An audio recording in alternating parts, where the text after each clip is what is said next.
Welcome to I plus daily current affairs. ഇന്ന് November 14. ഏവർക്കും ശിശുദിന ആശംസകൾ. ഇന്നത്തെ പ്രധാന ആനുകാലിക സംഭവങ്ങൾ നോക്കാം.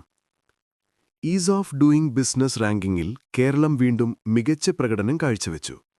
കേന്ദ്ര വ്യവസായ വാണിജ്യ മന്ത്രി പീയൂഷ് ഗോയലിൽ നിന്ന് ഫാസ്റ്റ് മൂവേഴ്സ് വിഭാഗത്തിൽ വ്യവസായ മന്ത്രി പി രാജീവ് അവാർഡ് ഏറ്റുവാങ്ങി. 24 ഇന്ത്യൻ ഭാഷകളിലുടനീളമുള്ള ബാലസാഹിത്യ രചയിതാക്കളുടെ സർഗാത്മക കഴിവുകളെ പ്രകീർത്തിച്ചുകൊണ്ട് 2025 സാഹിത്യ അക്കാദമി ബാലസാഹിത്യ പുരസ്കാരം ഔദ്യോഗികമായി പ്രഖ്യാപിച്ചു.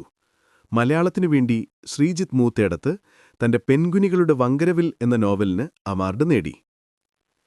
ന്യൂഡൽഹി ശ്രമശക്തി ഭവനിൽ നടന്ന ചടങ്ങിൽ കേന്ദ്ര ജലശക്തി മന്ത്രി ശ്രീ CR പാട്ടീൽ 2024 6ാമത് ദേശീയ ജല അവാർഡുകൾ NWPA പ്രഖ്യാപിച്ചു.